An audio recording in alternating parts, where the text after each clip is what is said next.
العالمين. السلام عليكم ورحمة الله وبركاته.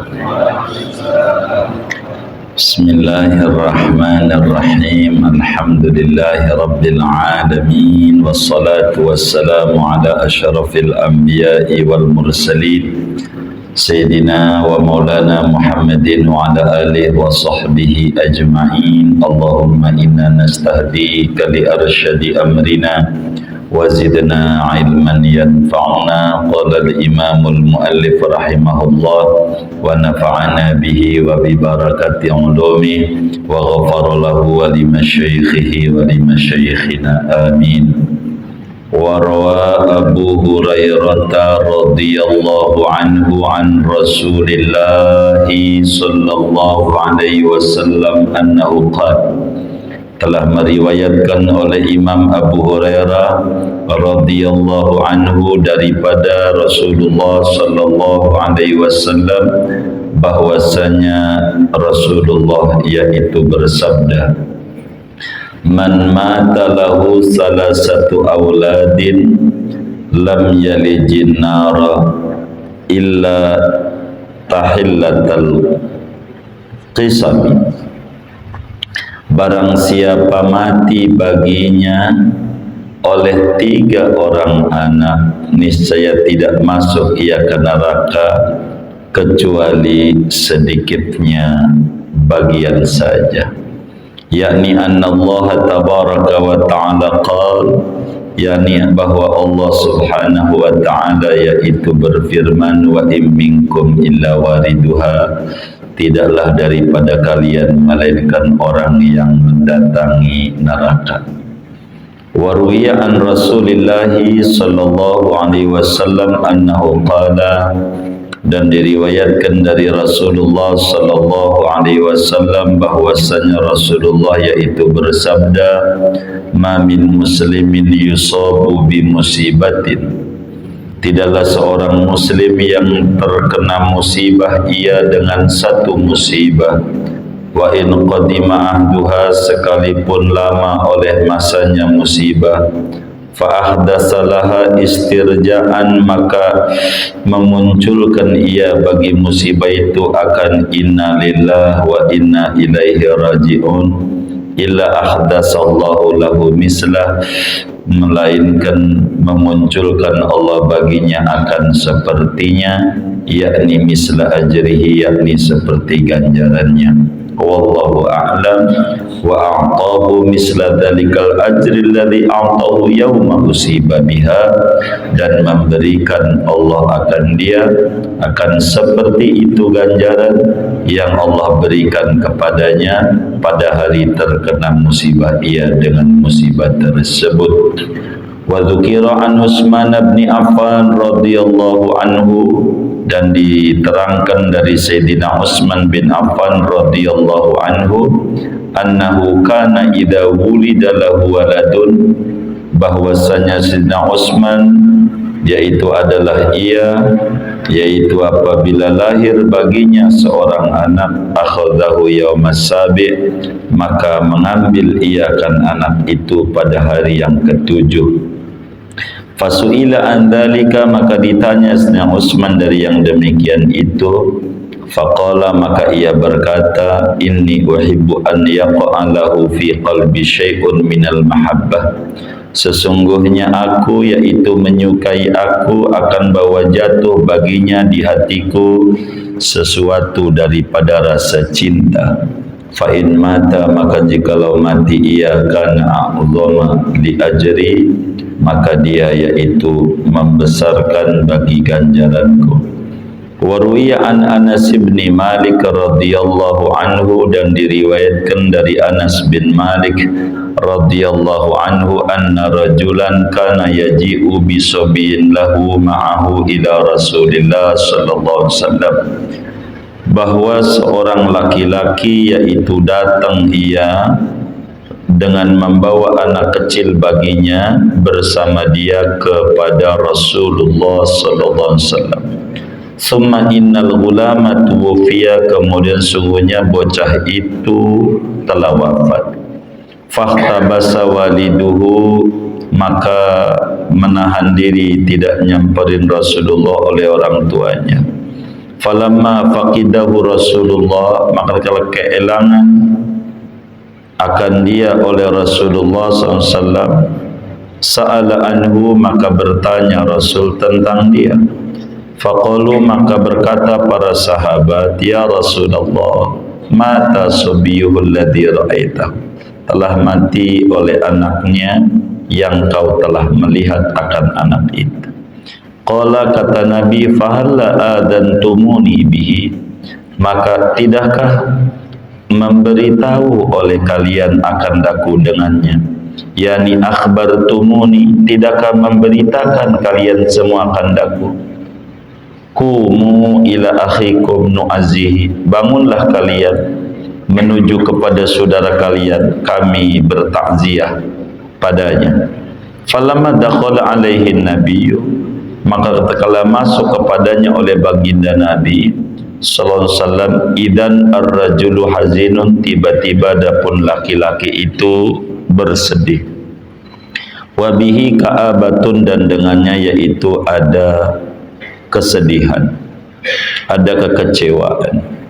Faqala, maka berkata ia, ya Rasulullah, wahai Rasulullah sallallahu alaihi wasallam, inni kuntu arjuhu likibari sinni wa dha'fi, sesungguhnya aku, yaitu adalah aku, itu berharap oleh aku akan bayi itu untuk tua umurku dan lemahnya aku.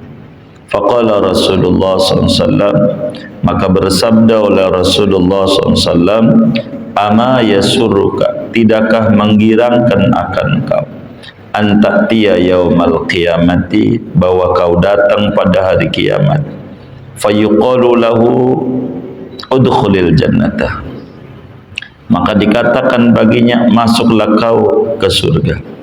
Fayaqulu, maka berkata si bayi itu, ya Rabbi wa abawaya, dan bapa ibuku. Fayuqalu lahu, maka dikatakan bagi bayi itu, udkhulil jannata, masuklah kau ke surga, salasa maratin, dengan 3 kali. Fala yazalu yashfa'u hatta yasfa'ahu Allah Ta'ala, fala yazalu yushaffi'u hatta yasfa'ahu Allah Ta'ala, maka tidak henti-henti anak itu memohon syafaat ia, sehingga memberikan pertolongan syafaat akan dia oleh Allah Ta'ala. Wa yudkhilukumul jannata jami'an, dan memasukkan Allah akan kalian ke surga secara keseluruhan. Fadhahabal khuznu anir rajuli, maka hilang oleh kesedihan dari laki-laki itu. Fa fi hadzal khabari, maka pada ini hadis, dalilun, yaitu ada dalil, ala anna ta'ziyata sunnatun, atas bahwa melayat itu sunnah hukumnya.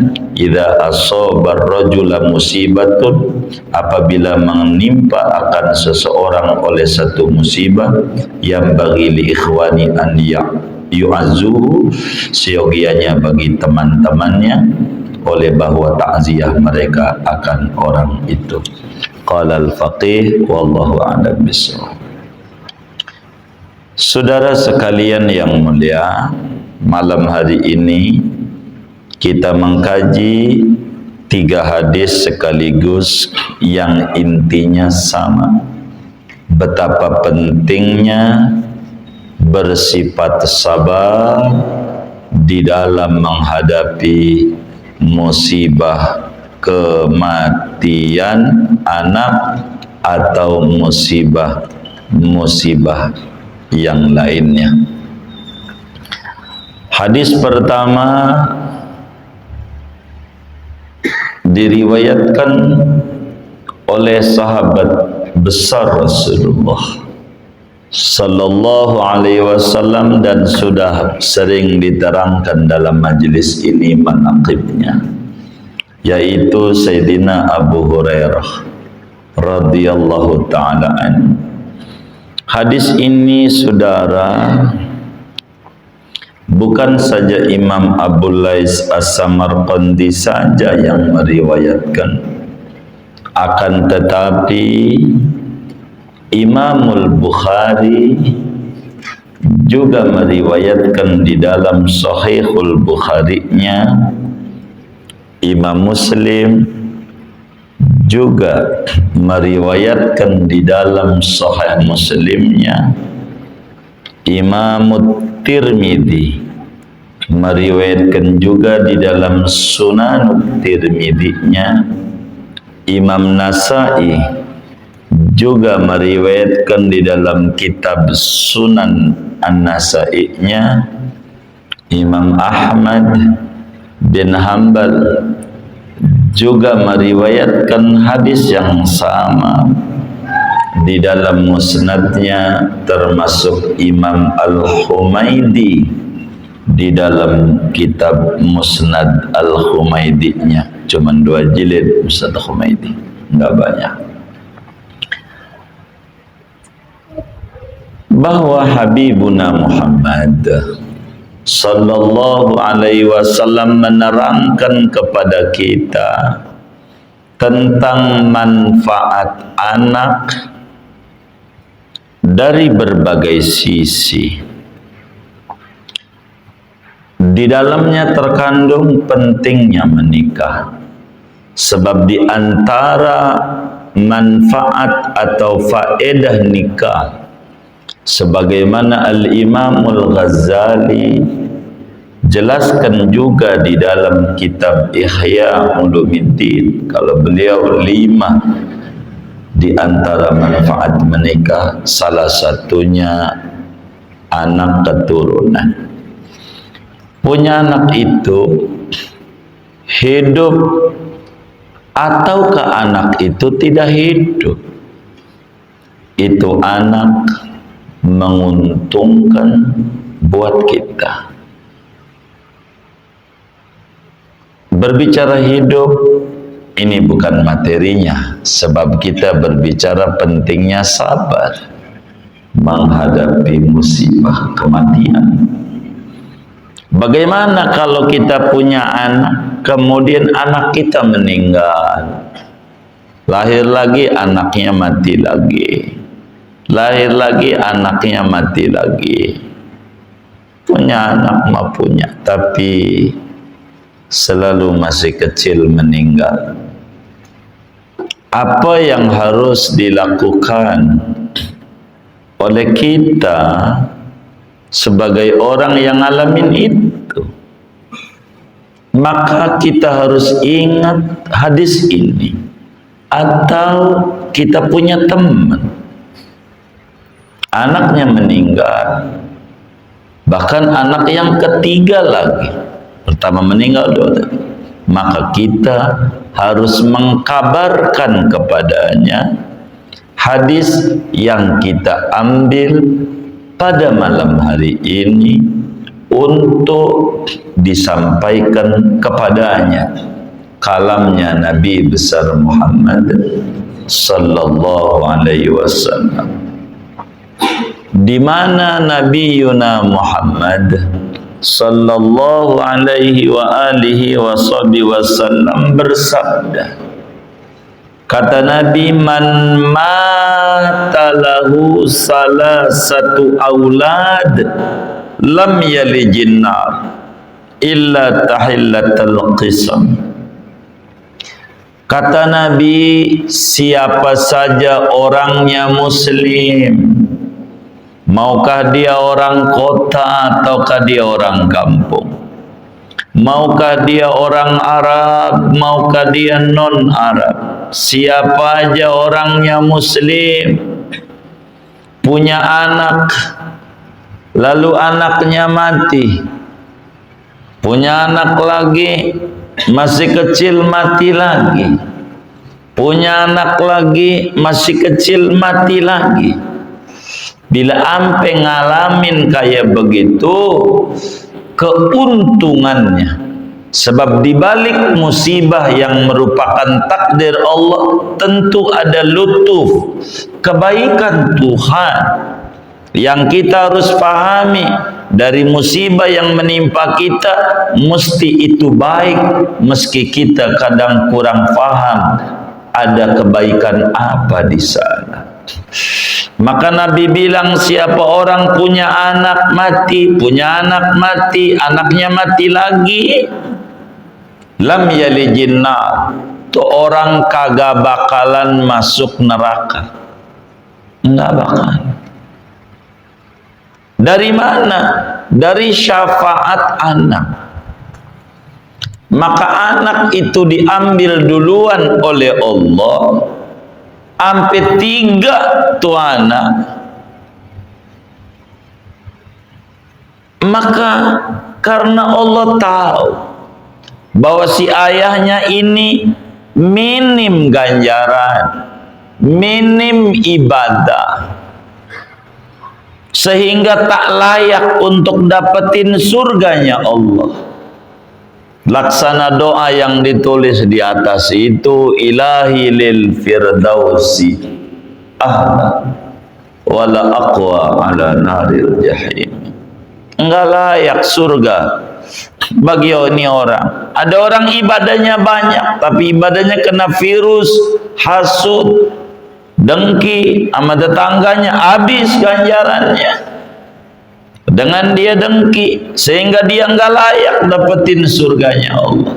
Cara Allah bentuk sayang kepadanya, dimatikan anaknya masih kecil, sehingga anak ini bakal menjadi simpanan, tabungan bila dia sabar, sehingga dia tidak masuk neraka. Cuman redaksi di sini 3 muncul di benak kita. Bagaimana kalau gua 2? Apa dipencet aja tuh? Bukan begitu memahaminya. Ada hadis yang lain di luar ini. Sahabat bertanya sama Nabi, kalau 2 kami, hatta 2. Ada juga yang ngacung, bagaimana kalau atu? Hatta walau 1.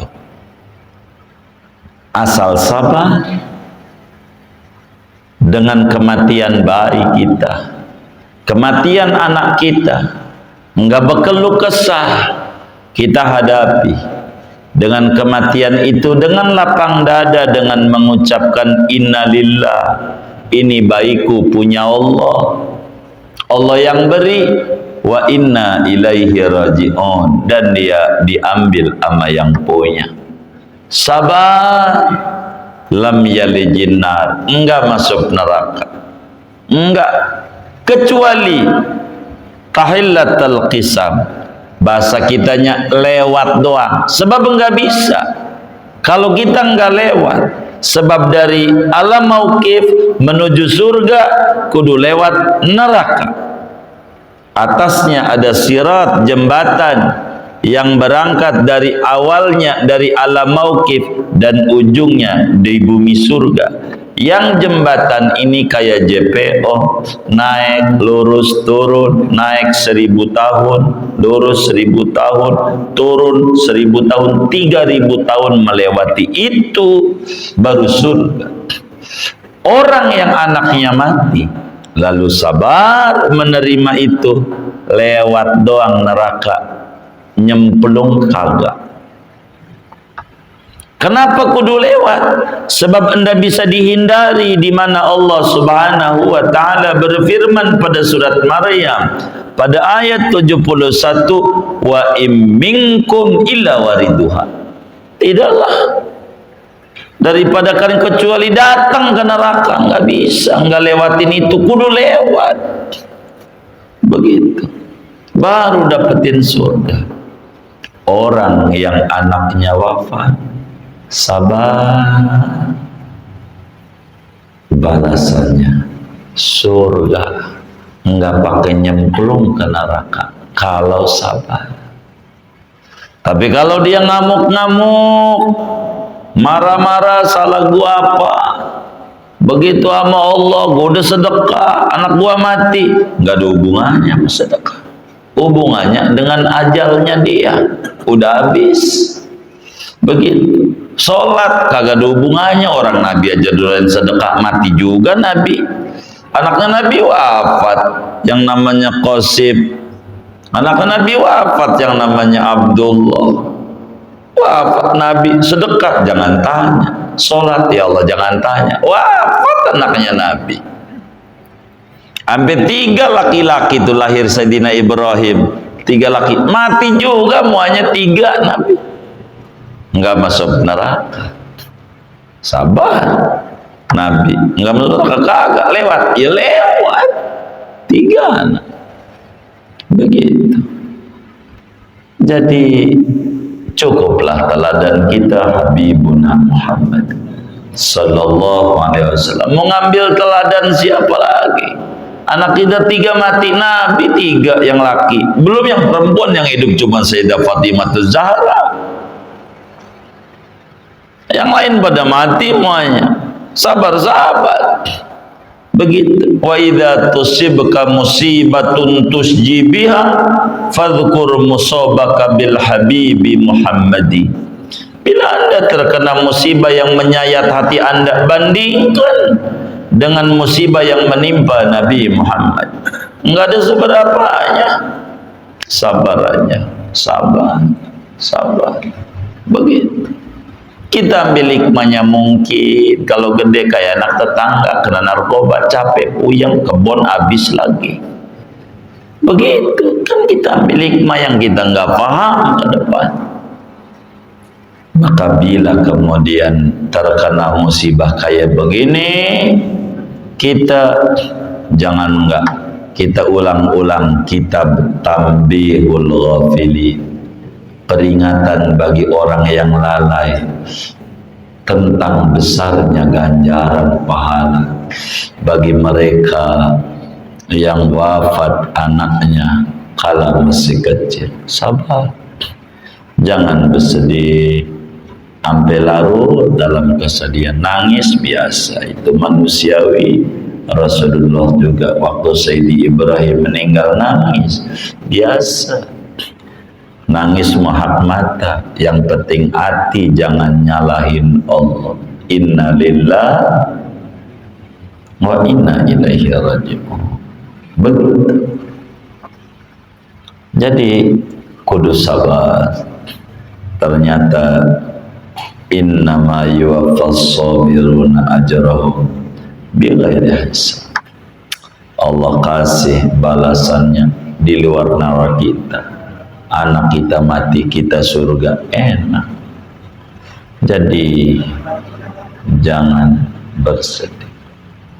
Dan kita harus paham tentang hadis Nabi. Ini diceramahinnya kalau ada orang anaknya mati kecil, ceramahnya ini. Jangan nama yang hidup. Yang hidup mati aja anak gua. Jangan. Ntar ada ajarannya lagi. Ada ajarannya. Maka saya diundang santunan yatim, saya paling marah di hati kalau anak yatimnya ada di situ, pegel. Santunan yatim, anak yatimnya baris saja di depan. Mau ceramah apa ini? Susah nyeramainnya. Bagi aja anak yatim. Dia mau dari pagi datangnya, penceramah aja belum datang, dia udah datang duluan. Begitu si Kori udah pulang, karena ada acara juga ngaji pulang, bisa aja Kori begitu. Si yatim belum pulang juga, emang belum dibagi juga snacknya. Kan nyeksa banget itu panitia itu sama yatim, tanggung jawab di akhirat. Kayak begitu. Kalau saya nggak mau yatim, bagi dulu. Yatim jangan ada di situ, susah nyeramainnya, susah. Kita ngomong sama hadirin betapa sengsaranya orang yang nggak punya bapak. Kemana dia mau mengadu? Yatimnya nangis, kita masuk neraka lagi nangisin yatim. Itu panitia wilayah, itu si penceramah nggak benar juga ngomong begitu. Namanya nggak paham ilmu balaghah. Begitu. Yatim pulang dulu kasih. Ceramain tuh yang kaya-kaya donatur itu biar melek ngasihnya gedean. Ini mau nyeramain apa? Susah. Mau ngomonginnya. Ngomong yang lain aja, apa yang penting ngomong. Begitu. Susah, yatim yang antar di depan. Mau ngapain nyeksa yatim? bagi, pulang, begitu pulang.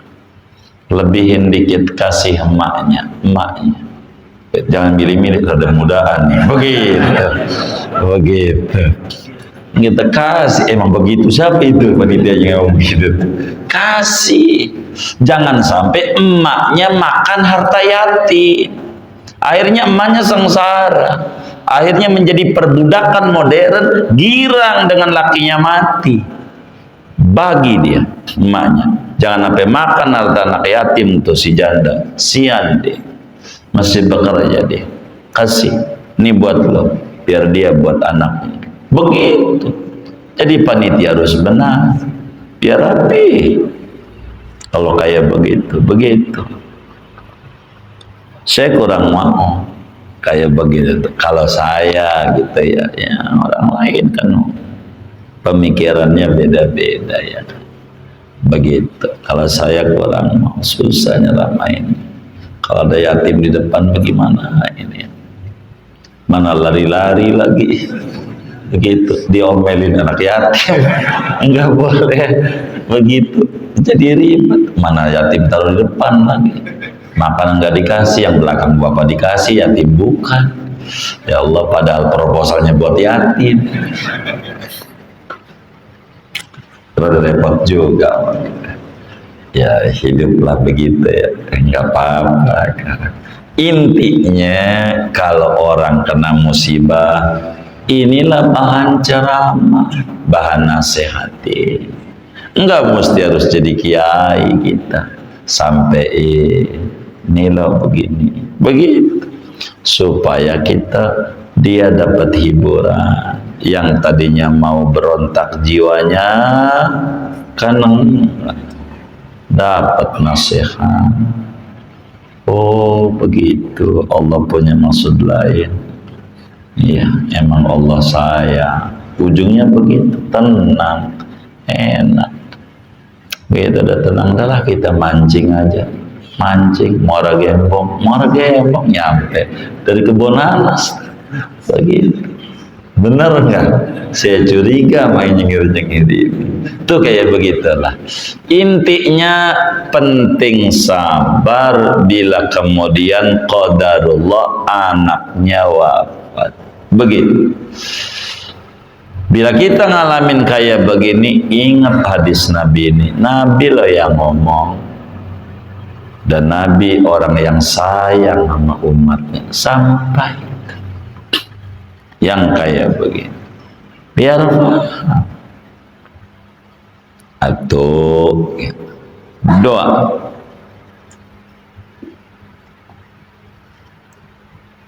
Diriwayatkan, kalau ngomong diriwayatkan itu menunjukkan hadisnya dhaif. Hadis ini yang kedua, bukan Abu Laits As-Samarqandi saja yang meriwayatkan, Ibnu Majah pun ada. Di dalam Sunan Ibnu Majah meriwayatkan hadis ini, namun tetap sanadnya tidak sahih. Sebab syarat hadis itu sahih harus memenuhi 5 kriteria, sebagaimana Imamul Baiquni jelaskan di dalam Nadam Baiquniyahnya, awaluha sahih wa huwa mattasal isnaduhu wa lam yashudda aw yu'an yarwihi adlun dhabitun fi naqlihi mu'tamadun fi dhabtiha yarwihi adlun dhabitun fi mislihi mu'tamadun fi dhabtihi wa naqlihi. Syarat hadis itu harus sahih bila ittisal bis sanad, bila adamus syudzuz, bila adamul illah, bila adil, bila dhabtut tam. Di luar ini hadis tentu riwayatnya adalah dhaif. Namun hadis dhaif itu layak menjadi hujjah bila pada fadailul a'mal, bukan pada hukum.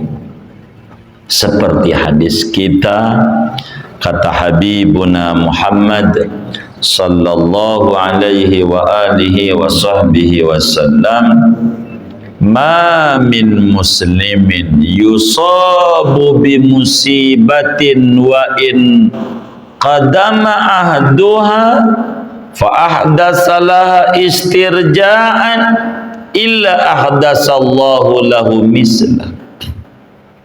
Kata Nabi, tidaklah seorang muslim yang mendapat musibah apa saja, termasuk kematian anak atau musibah yang lain, duitnya dicolong orang, ditipu orang, dicurangin orang dagangnya, dikibulin barangnya ngambil, duitnya agak masuk pakai cek bodong, giro pending, ya macam-macam musibah apa saja, meskipun musibah itu sudah tahunan terjadi, udah lama, 10 tahun, 20 tahun musibah, tapi dia ingat ketika anak mati itu sedih melihat anak tetangganya sekarang udah jadi sarjana, sekarang udah jadi direktur, udah jadi polisi, udah jadi kiai, macam-macam. Dia muncul sedih, dia baca lagi inna lillah wa inna ilaihi rajiun, ini memang yang terbaik dari Allah buat saya. Bila itu muncul lagi, Allah kasih lagi ganjaran seperti dulu, kasih lagi ganjaran kayak dulu, muncul lagi dia innalillahi lagi, kasih lagi ganjarannya. Jadi bisa saja satu musibah ganjarannya berlipat-lipat ganda. Inilah yang disebut bighairi hisab. Innama yuwaffas sabiruna ajrahum bighairi hisab. Berulang-ulang kekecewaan muncul, ingat Allah lagi, innalillahi, kasih lagi ganjaran, kasih lagi ganjaran. Seperti itu, enggak berhenti kasih, seperti mana Allah kasih saat awal kena musibah. Anak kita wafat, sekarang anak tetangga kita udah jadi polisi, keren dia, kita ingat tuh anak gua ya, kalau tumbuh kayak dia, kata kita. Tapi ingat lagi, ini Allah yang uji. Innalillah wa inna ilaihi rajiun, kasih lagi ganjaran. Muncul kesedihan, inna ilaihi rajiun, kasih lagi ganjaran. Betapa murahnya Allah, ujian sekali, ganjaran berkali-kali. Apa enggak Allah itu maha baik sama hamba-hambanya? Begitulah hidup, saudara. Maka yang namanya musibah bila menimpa kita, sabar aja. Apa aja bandingin Nabi, bapak kita meninggal, Nabi bapaknya meninggal. Ibu kita meninggal, Nabi emaknya juga mati, meninggal juga. Bini kita mati, Nabi juga bininya mati setiap hatinya. Anaknya mati, Nabi juga anaknya. Banyak. Mau apa? Semuanya ada padanya. Menjadi rujukan apa saja, kita harus kembali kepada Nabi besar Muhammad sallallahu alaihi wa alihi wasallam. Kita Nabi bukan, apa bukan, anak mati. Kalau mau dibilang wajar mungkin kita mengaku, kan Nabi enggak. Begitu, saudara. Jadi bila terkena musibah, yo sing sabar. Begitu. Sayyidina Utsman bin Affan, khalifah ketiga, sahabat yang malaikat saja malu sama Sayyidina Utsman. Nabi bila betisnya kelihatan ada Sayyidina Utsman, buru-buru ditutup. Betis doang, bukan paha, rapet. Kaki ditutup semuanya kalau Sayyidina Utsman, karena saking tingginya derajat Sayyidina Utsman di mata Allah. Bila punya anak Sayyidina Utsman, anaknya selalu ditimang-timang, digendong-gendong, selalu. sama Sayyidina Utsman. Ambil, dibawa kemana-mana seharian, setiap tuh ambil 7 hari gitu. Sampai ada yang nanya, kenapa begitu? Biar saya demen banget sama anak. Kalau demen banget, kalau anak saya mati, ganjaran saya gede. Begitu. Tapi kalau anaknya jarang dimong, kan kayak bapak sama ibu. Ibu kan sering gendong-gendong anak. Anak mati ya sedihnya nggak kayak ibu. Karena kecintaannya kurang, karena kurang dekat. Sayyidina Utsman itu begitu dekat. Amanah. Wafat juga. Bahkan bininya wafat. Dinikahin lagi, wafat lagi. Maka Sayyidina Utsman mantunya Rasulullah Zunnurain, memiliki 2 mata hatinya Rasulullah, buah hatinya Rasulullah. Istrinya wafat juga. Jadi Sayyidina Utsman itu luar biasa. Buat apa kalaulah dia wafat kecil, karena saya sering bergaul sama dia, nanti saya dapat ganjaran besar karena musibah itu. Jadi mereka amat sangat luar biasa mengharapkan ganjaran Allah buat hidup kita, saudara. Begitu.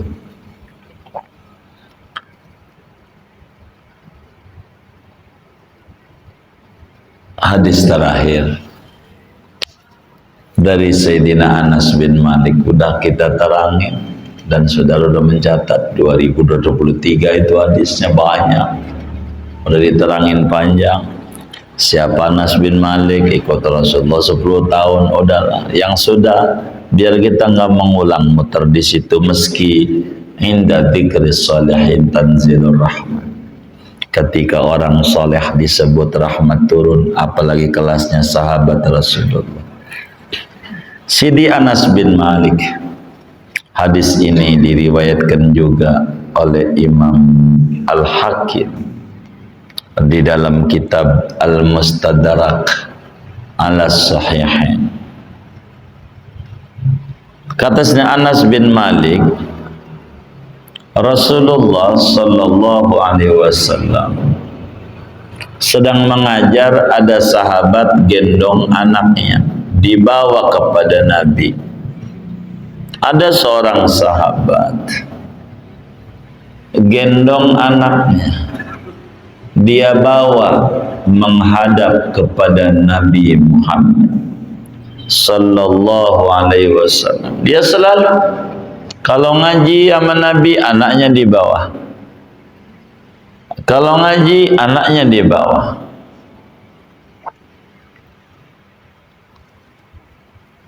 Kemudian kata Sayyidina Anas bin Malik radhiyallahu ta'ala anhu,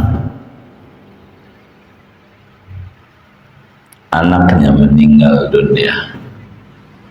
Akhirnya dia nggak datang ke majelisnya Rasulullah sallallahu alaihi wasallam. Nabi tak tahu, nggak ada yang kasih SMS sama Nabi. Emang belum ada handphone kala itu. Nggak ada yang ngasih berita sama Nabi, ngasih kabar kalau anaknya dia meninggal dunia. Meninggal. Akhirnya dia menahan diri di rumah, nggak ngaji, sedih dengan anaknya wafat.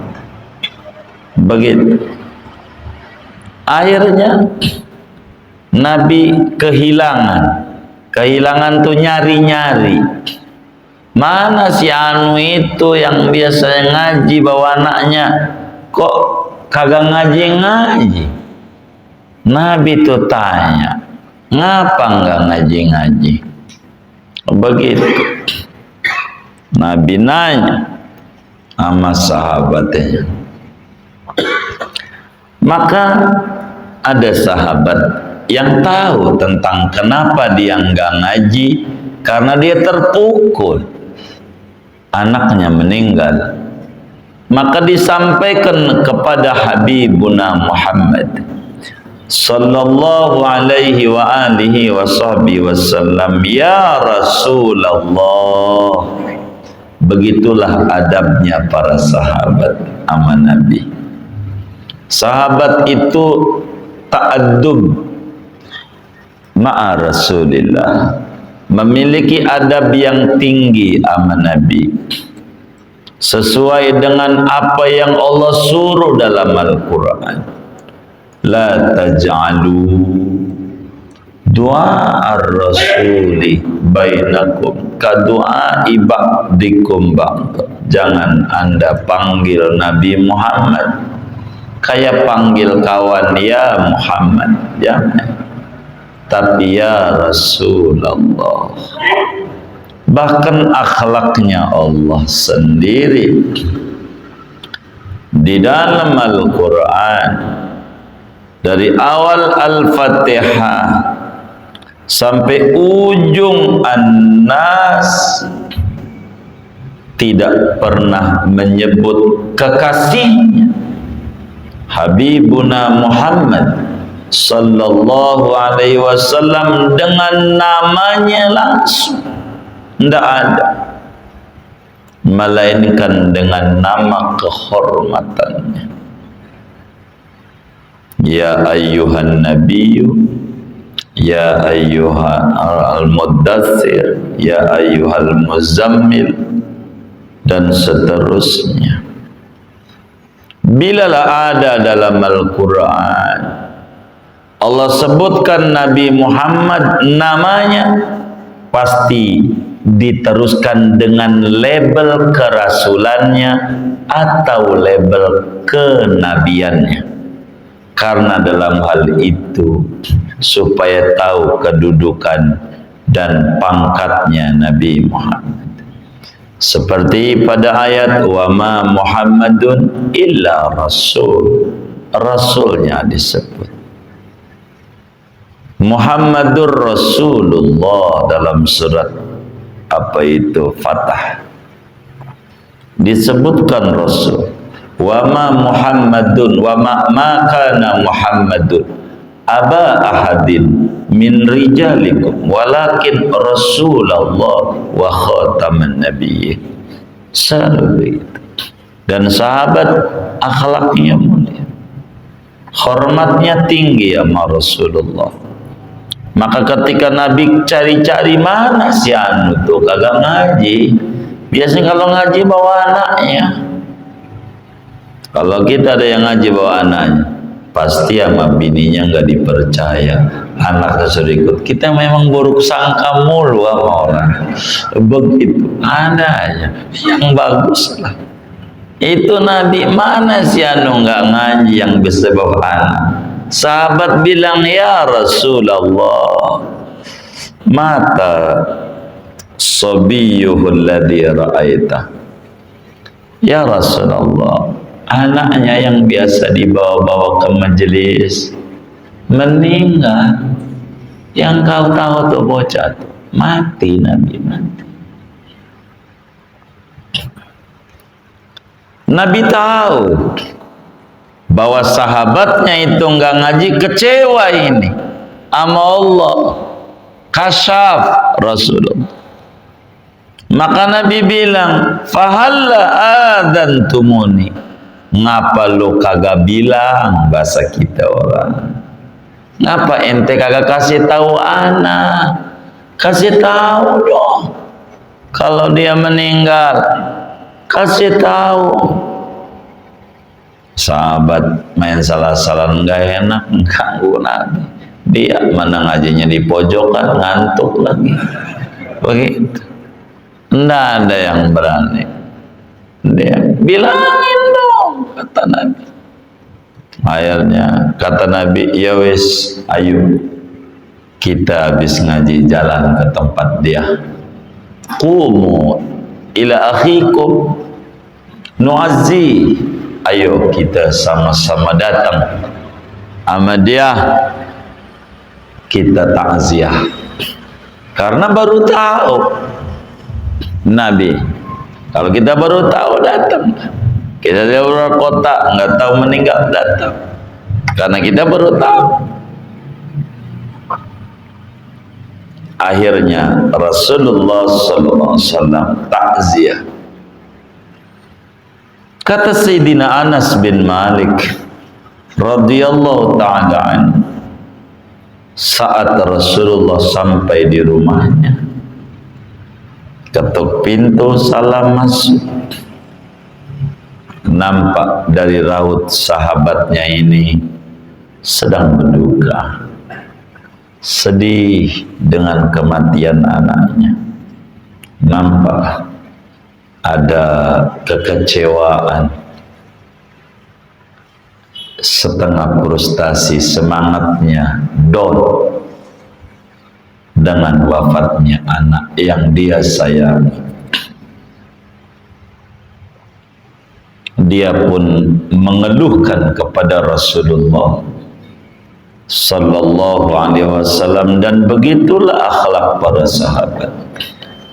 Ngeluhnya sama Nabi, sebab innama ana lakum mislul walid lil walad.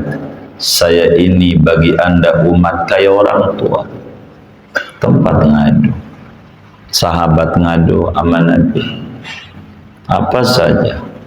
Maka ini pun sahabat ngadu sama Nabi, ya Rasulullah, inni kuntu arjuhu likibari sinni wa dha'fi.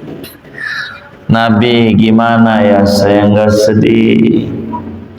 Saya berharap anak saya hidup, tumbuh gede, besar. Nanti saat saya udah tua, sakit, dia bisa bantuin saya, ngurusin usaha saya. Saya lemah, dia bisa tolongin saya. Terus bagaimana? Wong anak saya wafat, mana anak semata wayang. Wayang matanya berapa sih? Hah? Atu itu doang. Anak atu, panjang amat, anak semata wayang atu. Begitu. Mana anak semata wayang? Salah saya apa? Maka Rasulullah sallallahu alaihi wasallam menyampaikan nasihat, takziah, menghibur orang yang lagi kecewa. Hibur yang lagi sedih, datangin. Datang. Kata Nabi, mau enggak engkau nanti pada hari kiamat bakalan begini? Bagaimana Nabi? Anakmu nanti di akhirat sebagai simpananmu, enggak mau masuk surga waktu disuruh masuk surga. Udkhulil jannah, ayo kau masuk surga. Baik kalau meninggal orang enggak berdosa, itu pastikan surga. Surga enggak ada dosa. Anak kecil, anakmu saat mau dimasukin ke surga, disuruh oleh Allah melalui malaikat Ridwan alaihissalam masuk surga. Anak ini tidak mau, yang udah mati duluan. Dia bilang di pintu surga, ya Rab wa abawai, Tuhan, abahku udah masuk surga belum? Belum, di neraka. Emakku belum, banyak salahnya di dunia.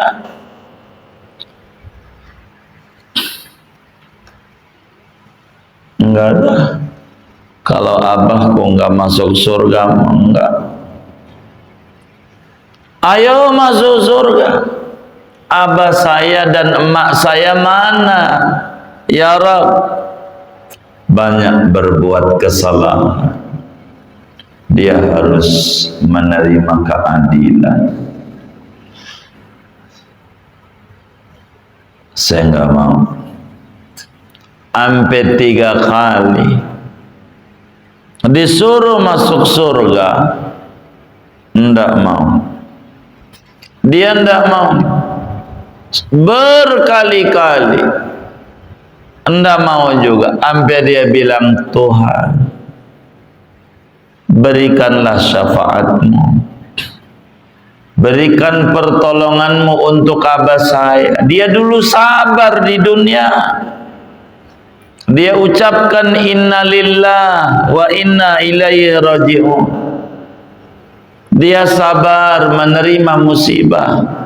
Tentu ada hikmah Allah wafatkan masih kecil yang kita sebagai hamba tidak paham hikmah itu. Baru ke depan baru bakal ngerti. Saya nggak mau kalau abah saya nggak masuk surga, ya Rabb. Saya nggak mau